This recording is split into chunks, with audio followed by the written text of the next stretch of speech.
საღამოშვიდობისა თქვენ უყურებთ ქრონიკას თხრის ნახევარზე სტუდიაში ნინო კაპანაძე მუშაობს. რუსთავში მცხოვრებმა ვეფხია გოგილაშვილმა სიცოცხლე სავარაუდოდ თვითმკვლელობით დაასრულა. გარდაცვლილი რუსთავი თბილისის სამარშრუტო ხაზზე მუშაობდა.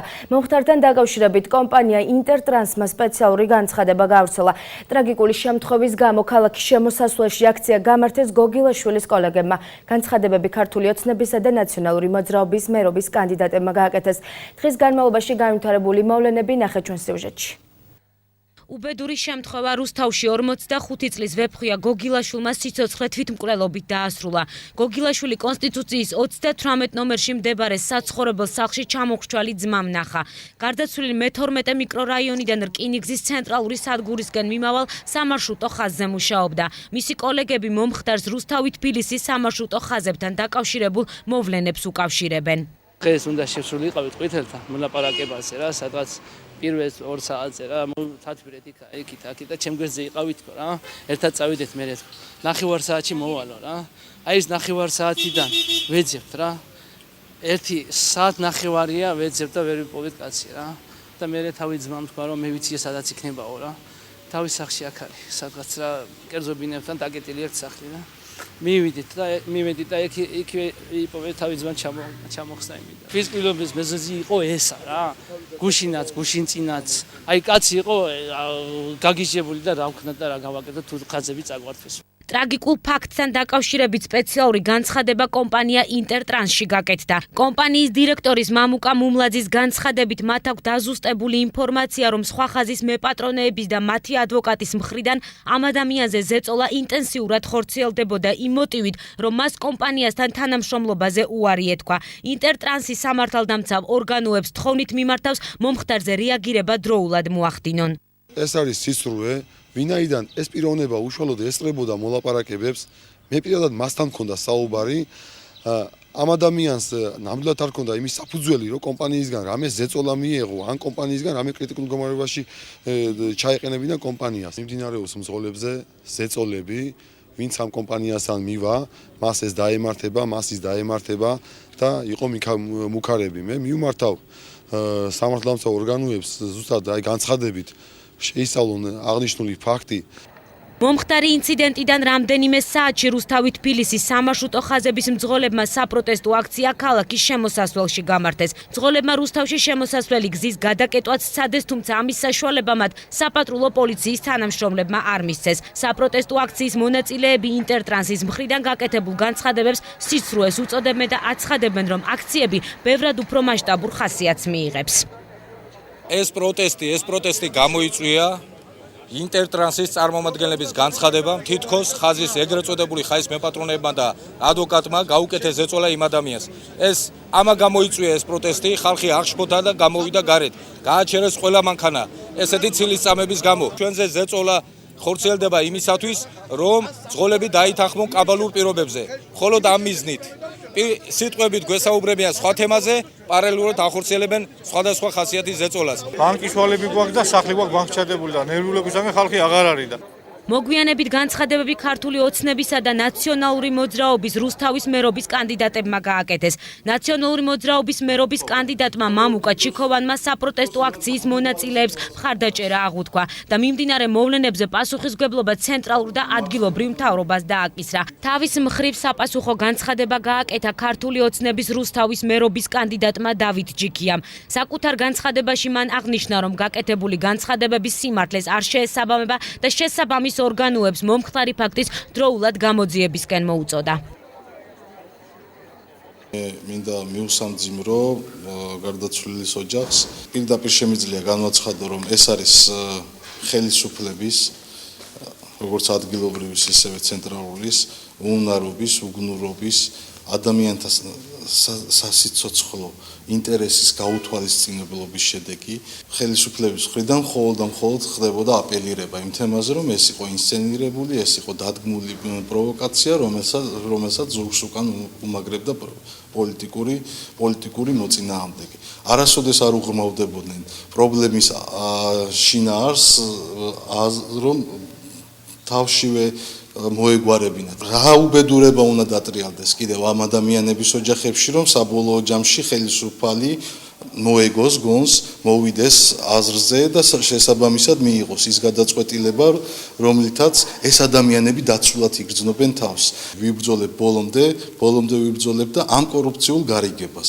ადამიანების ბედით ბოროტად მანიპულირებას აუცილებლად წერტილს დაუსვათ. უბრალოდ ყოველისა მე მინდა მიუსამძიმრო გარდაცვლილის ოჯახს, დიდი ტრაგედია მათთვის. სირცხვილია უბრალოდ ადამიანის უბედურები და ოჯახის უბედურებით ესეთი აპელირება მოხდეს და რაღაც განცხადებების გაკეთება მოხდეს.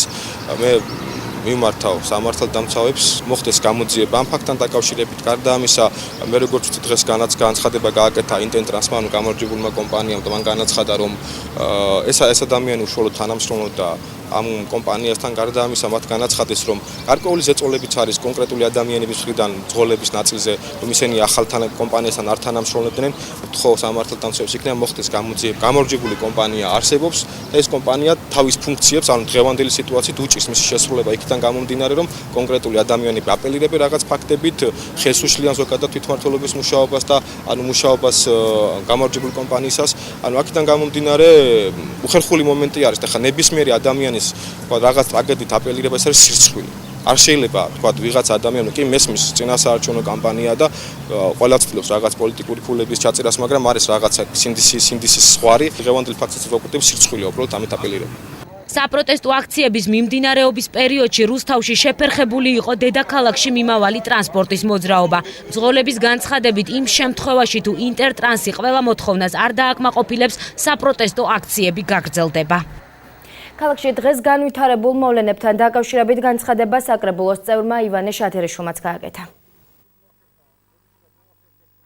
დღევანდელი უაღრესად აღმაშფოთებელი ფაქტი რაც მოხდა, ყველასთვის საზიანო, როგორც იმ ოჯახისთვის, რომელიც დაღუპულია, ასე ყველასთვის, მათი კოლეგებისთვის. დღეს ახლა რამოდენიმე ადგილას მომიწია კამათში ჩართვა, პოლიცია ძალიან მე მგონი არაადეკვატურია. დღეს კიდევ უფრო მეტად საჭიროა გონიერება და საზრიანობა და თუ ხელისუფლებაში დარჩა ვინმე, ვისაც ხელისუფალი ქვია და რომელსაც აქვს მისი ლეგიტიმაცია, რომ ამ საქმეში ჩაერიოს, აუცილებლად უნდა ჩაიროს, რაც შეიძლება მალე. რუსთავში დევნილთა გრძელვადიანი საცხოვრებლით უზრუნველყოფისათვის სააპლიკაციო ფორმების შევსება დაიწყო. სახლისა და მიწის ნაკვეთის მისაღებად სრულწლოვანმა დევნილებმა შესაბამისი დოკუმენტაცია სამინისტროს ადგილობრივ ტერიტორიულ ორგანოში 17 მაისამდე უნდა წარადგინონ. მიღებულ განაცხადებს შესაბამისი კომისია განიხილავს. პროცესი ქვეყნის მასშტაბით მოქმედ ტერიტორიულ ორგანოებში პარალელურ რეჟიმში მიმდინარეობს. მიმდინარეობს ანკეტირება აპლიკაციის მიღება იმ დევნილ ოჯახებზე, რომელსაც სურვილი აქვს საკანონმდებლო ნაკვეთი თავისი შინაგანებით შესყიდვაზე. ის დევნილ ოჯახები, რომელსაც სურვილი აქვს ეს საკანონმდებლო ნაკვეთი და გრძელვადიანი საცხოვრებელი ფართობი მიიღოს, აუცილებლად უნდა გამოცხადდეს ჩვენ ტერიტორიულ ორგანოში, თან იქონიან შესაბამისი საბუთები და უნდა გამოცხადდეს ასევე სრულწლოვანი ყველა ოჯახის წევრი. ფალიაშვილის ქუჩაზე მცხოვრებ სოციალურად დაუცველ დევნილებს არასამთავრობო ორგანიზაცია საქართველოს მადლის წარმომადგენლები ესტუმნენ. მათ დევნილებს საკვები პროდუქტები გადასცეს. არასამთავრობო ორგანიზაციისგან დახმარება სულ 15-მა დევნილმა ოჯახმა მიიღო. გადავწყვეტეთ მოსულიყავით სოციალურად დაუცველ ოჯახებთან და დავხმარებოდით მათ. აქ იმყოფება 15 ოჯახის სოციალურად დაუცველი და ვარ ძალიან ბედნიერები, რომ ღმერთის წყაროდ მოვედი და ესე დახმარება გავუწიეთ. ჩვენ ვართ აფხაზეთიდან დევნილების 15 ოჯახის სოციალურად დაუცველები. ვართ უკვე ამ კორპუსში 8 თვეა შემოსახლებული. უფასო იურიდიული დახმარება რუსთაველებისთვის ქვემო ქართლის იურიდიული დახმარების ბიუროს წარმომადგენლებმა სამართლებრივ საკითხებზე კონსულტაცია მეგობრობის გამზირის შარტავას ქუჩისა და მე-12 მიკრორაიონის მაცხოვრებლებს გაუწიეს. ადგილობრივებმა ბიუროს მობილურ ჯგუფთან საოჯახო სოციალური და სახელშეკრულებო დავების შესახებ ისაუბრეს. იურიდიული დახმარების სამსახური მსგავსი უფასო კონსულტაციების განხორციელებას ქვემო ქართლის რეგიონის მასშტაბით გეგმავს. ნებისმიერ მოქალაქეს იურიდიული დახმარების სამსახურს შეუძლია გაუწიოს სამართლებრივი კონსულტაცია ბიუროში მოსვლის შემთხვევაში. სამართლებრივი კონსულტაცია გულისხმობს არა მარტო სიტყვიერ კონსულტაციას, არამედ სამართლებრივი დოკუმენტის მომზადებასაც. დღევანდელი ღონისძიება დაგეგმილია იმ მოტივით, რომ მოქალაქეებს გაუწიოთ უფრო მეტი კომფორტი ადგილზე მომსახურებით. რუსთავის კულტურის სახლში 5 მაისს პოპ მუსიკის კონცერტი გაიმართება. მასში მონაწილეობას ადგილობრივი ანსამბლი ლილეს მოსწავლეები, თბილისელი ბზიკების აღსაზრდელები და კულტურის ცენტრთან არსებული ბენდი მიიღებს. მონაწილეები მაყურებელს პოპ მუსიკისა და უცხოურ ჰიტებს შესთავაზებენ. პროექტი კულტურის ცენტრის მიერ ხორციელდება.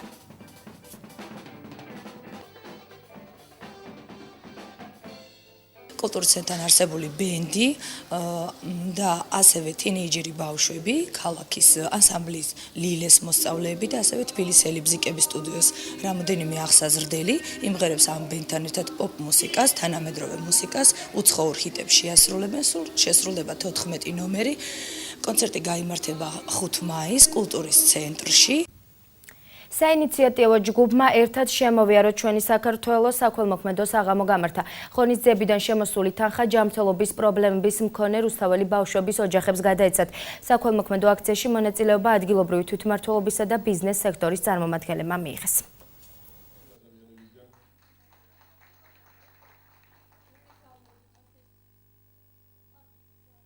არ ველოდებოდით ეს აქტიურობას, იმიტომ რომ დარბაზი ნამდვილად უამრავი ადამიანი არის, მომღერლებიდან მოყოლებული, ორგანიზაციებიდან, ქალაქის მერიდან მოყოლებული დაგვიდგა ყველა მხარში.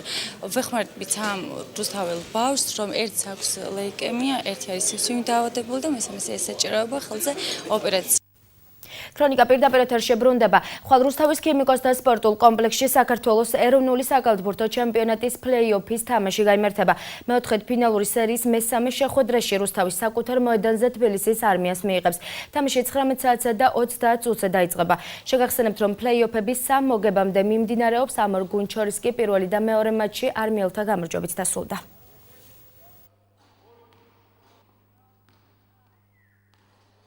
არმიის გუნდი თუნდაც ისავიღოთ, რომ ერთი თვეა უკვე შეკრებაზე იმყოფებიან ბაზაზე. ჩვენ არ ქონდა მაგის საშუალება, არც ერთი შეკრება ჩვენ არ ჩაგვდარებია და შემადგენლობას ისეთი მყავს, რომ ვისაც წასასვლელი არცად ქონდა, ფაქტობრივად ის ბიჭები დამჭა მე გუნდში. ხო და აქედან გამომდინარე ილუზიაც არ ქონდა იმისი, რომ მოვიგებთ, მაგრამ ყოველ შემთხვევაში ხვალ ვეცდებით, რომ რუსთაველი გულშემატკივრები გავახაროთ. საკუთარ კედლებში დამარცხებული ყავს უკვე არმია და ზუსტად ეგეთი განწყობა გვაქვს ხვალ თამაშს რაც შეეხება. ვაპირებთ აქ ბოლომდე თამაშს. ნახოთ რა გამოგვივა, გვინდა რომ ძალიან რომ სახში მაინც მოვიგოთ ერთი თამაში. საქართველოს ეროვნულ საფეხბურთო ჩემპიონატში კი 29 ტურის მატჩები გაიმართება. რუსთავის მეტალურგი ჩიხურას დაუპირისპირდება. თამაში საჩხერეში ივან წმინდის ცენტრალურ სტადიონზე 16 საათზე დაიწყება. მეტალურგმა თამაშამდე დღეს ბოლო ვარჯიში რუსთავში ფოლადის სტადიონზე გამართა და საჩხერეში გაემგზავრა. გუნდი თამაშს სრულ მზადყოფნაში და ოპტიმალურ შემადგენლობით ხვდება.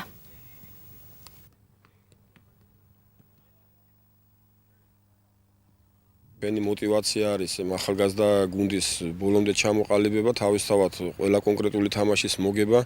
წინა თამაშზეც აღნიშნე, რომ საკმაოდ კარგი ორგანიზებული თამაში ვითამაშეთ ზესტაფონთან, რომ არა მსაჯის შეცდომები მე დარწმუნებული ვარ იმ თამაშს ჩვენ მოვიგებდით. თუმცა ეს არ არის დღეს მთავარი არის, რომ გუნდმა ყოველდღე მოუმატოს და ყოველდღე გაიზარდოს, რასაც ჩვენ ყველა თამაშზე ვეცდებით.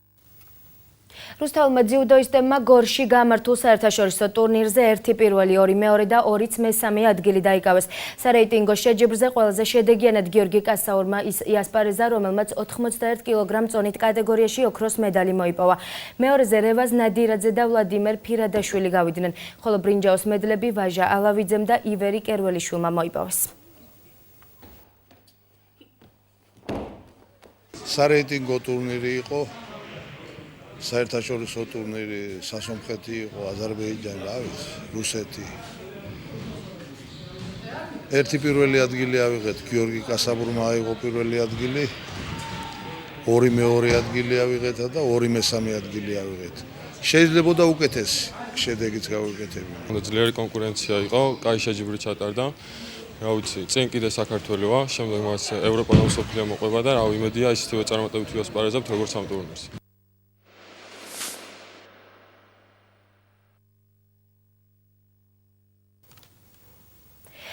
საქართველოს თავდაცვის მინისტრის სამუშაო ვიზიტის ფარგლებში ამერიკაში შეხვედრებს განაგრძობს. ნიუ-იორკში გაეროს შტაბ-ბინაში ირაკლი ალსანიამ სამშვიდობო ოპერაციების საკითხებში გაეროს გენერალური მდივნის თანაშემწესთან ედმონდ მულეტთან შეხვედრა გამართა. მხარეებმა გაეროს მანდატით ევროკავშირის ეგიდით აფრიკის ცენტრალურ რესპუბლიკაში დაგეგმილი სამშვიდობო ოპერაციის დეტალები განიხილეს. საუბარი შეეხო გაეროს მანდატით მომავალში დაგეგმილ საერთაშორისო მისიებს. შეხვედრა გქონდა გაეროში ცენტრალური აფრიკის რესპუბლიკაში მიმდინარე ოპერაციასთან დაკავშირებით. იცით რომ გაეროს მანდატიც აქვს ევროკავშირს რომ აწარმოოს ოპერაცია ცენტრალურ აფრიკაში, სადაც ჩვენი სამხედროები იქნებიან ჩართული.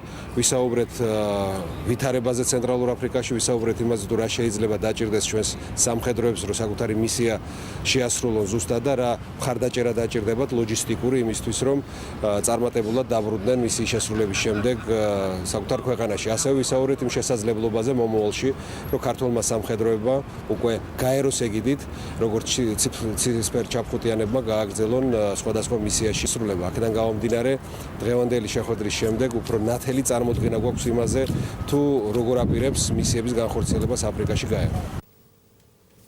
შინაგან საქმეთა სამინისტროს მომსახურების სააგენტოს ლატვიის შინაგან საქმეთა მინისტრი რიჰარდ კაზლოვსკი ეწვია.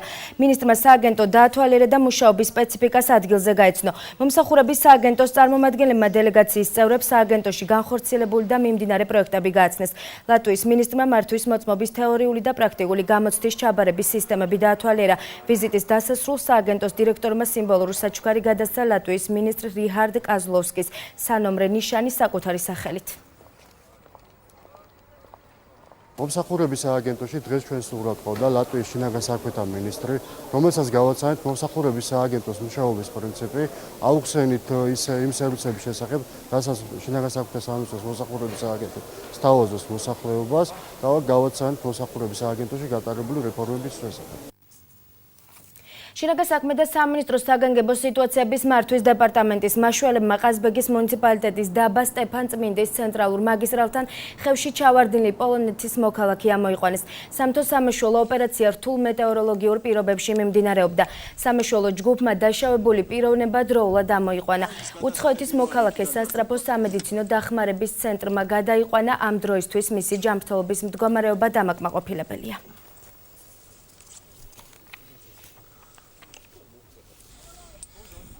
ავღანეთში ჰელმანდის პროვინციაში ბაზა ლეზერნეგზე ქართული ბატალიონების უფლება-მოსილების გადაბარების ცერემონია გაიმართა.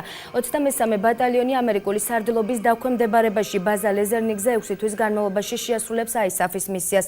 ქართველი სამხედრო მოსამსახურების მთავარი ამოცანა ადგილობრივი მთავრობისა და ეროვნული უსაფრთხოების ძალების განვითარების მხარდაჭერა, უსაფრთხოების ზონების კონტროლი და საზღვაო ქვეითებთან თანამშრომლობა იქნება.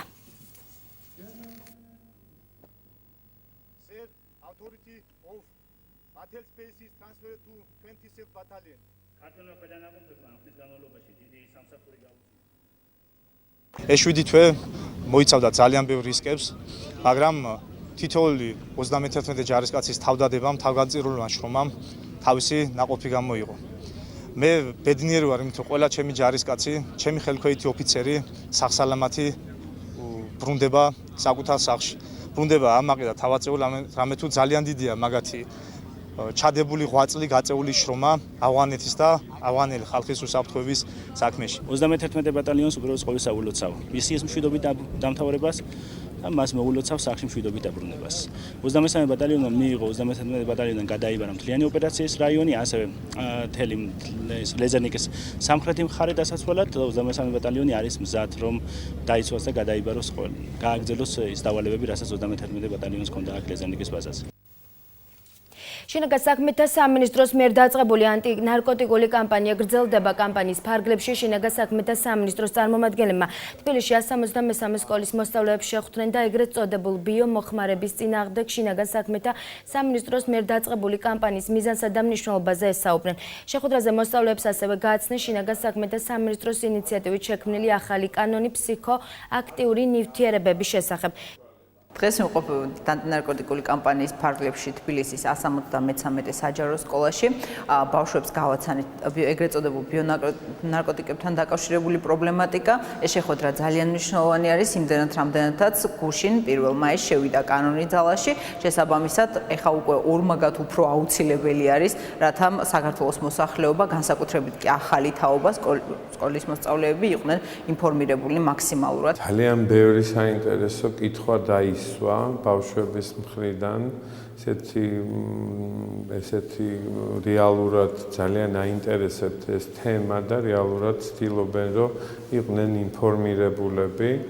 და მე მგონია, რომ ამ კამპანიის მიზანი ზუსტად ეს არის, რომ იყვნენ ინფორმირებულები და მე იმედი მაქვს, რომ ეს კამპანია თავის ძალიან კარგ შედეგს გამოიღებს. თბილისის 173 საჯარო სკოლა უერთდება შინაგან საქმეთა სამინისტროს ანტინარკოტიკულ კამპანიას. ამასთან დაკავშირებით ამ პროგრამის ფარგლებში ჩვენი ინიციატივით გაიმართა მე-11 კლასის მოსწავლეებთან შეხვედრა. მათ ნახეს ასევე ვიდეო რგოლი თუ რა ზიანი მოაქვს ბიონარკოტიკ. ქრონიკა პირდაპირ ეთერში ბრუნდება გამოშვებას უცხოეთის სიახლეებით განვაგრძობთ. უკრაინელი ძალოვანები სლავიანსკში ქალაქის თითქმის ნახევარს აკონტროლებენ. ამის შესახებ უკრაინის უშიშროების სამსახური უწყება. ჩვენი კონტროლის ქვეშ იმყოფება 10 ბლოკპოსტი და ქალაქის ნახევარი ნათქვამია უკრაინის უშიშროების პრეს-სამსახურის განცხადებაში. სლავიანსკელმა სეპარატისტებმა კი ტყუილი უწოდეს უკრაინის უშიშროების სამსახურის ამ განცხადებას. ამასთან დონეცკის ოლქში უკრაინის სამთავრობო ძალებმა ანტიტერორისტული ოპერაცია დღეს გამთენისას წამოიწყეს. ოპერაციის მსვლელობისას 2 ადამიანი დაიღუპა, რამდენიმე კი დაიჭრა.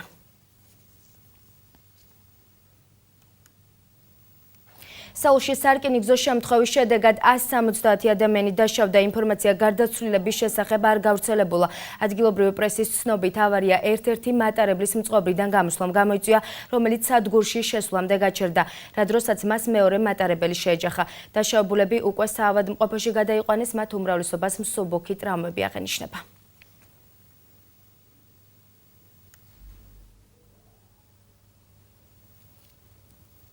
მოსმენების სკანდალის შემდეგ ანგელა მერკელი ამერიკაში ოფიციალური ვიზიტით პირადად ჩავიდა. შეერთებული შტატების დედაქალაქში ის პრეზიდენტ ობამა შეხვდება. ცნობილია, რომ მოლაპარაკების მთავარი თემები უკრაინაში არსებული მდგომარეობა და 1 წლის წინ შეერთებულ შტატებსა და გერმანიას შორის აგორებული სკანდალი იქნება, რომლის მიხედვითაც ამერიკის ეროვნული უშიშროების სამსახური ანგელა მერკელს უსმენდა.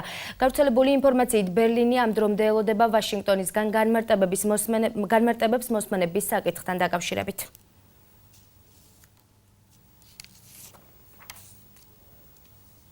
და ბოლოს 19 ადამიანი დაიღუპა და 60 დაშავდა ნიგერიაში მომხდარი ტერაქტის შედეგად. თვითმხილველების განცხადებით ქვეყნის დედაქალაქ აბუჯაში დანაღმული ავტომანქანა აფეთქდა, რომელიც ავტობუსის გაჩერებასთან ახლოს დატოვეს. აფეთქების ადგილზე ასევე 2 ხელნაკეთი ბომბი აღმოაჩინეს, რომლებიც მოქმედებაში არ მოვიდა. ამ დრომდე ტერაქტზე პასუხისმგებლობა ქვეყანაში მოქმედ არც ერთ დაჯგუფებას არ აუღია. 14 აპრილს აბუჯაში განხორციელებულ ტერაქტზე, რა დროსაც 75 ადამიანი დაიღუპა, პასუხისმგებლობა დაჯგუფება ბოკო ჰარამმა აიღო.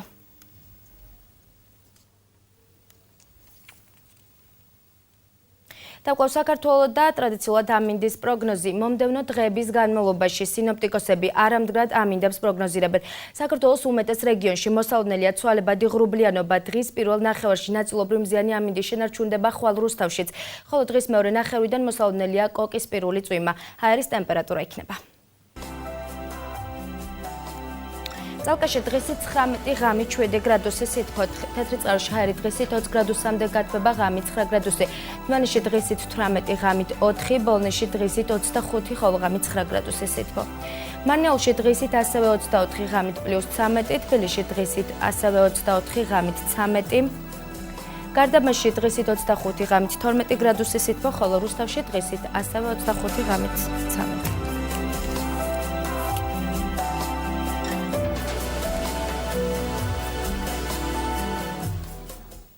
და ბოლნისის მუნიციპალიტეტში შექმნილი საბიუჯეტო კრიზისი იქნება დღეს გადაცემა თქვენი დროს მთავარი თემა, რომელიც სულ რამდენიმე წუთში დაიწყება, ასე რომ დარჩით ჩვენ სახლზე. ქრონიკა კი დღეს ამით დასრულებულია. ნახვამდის.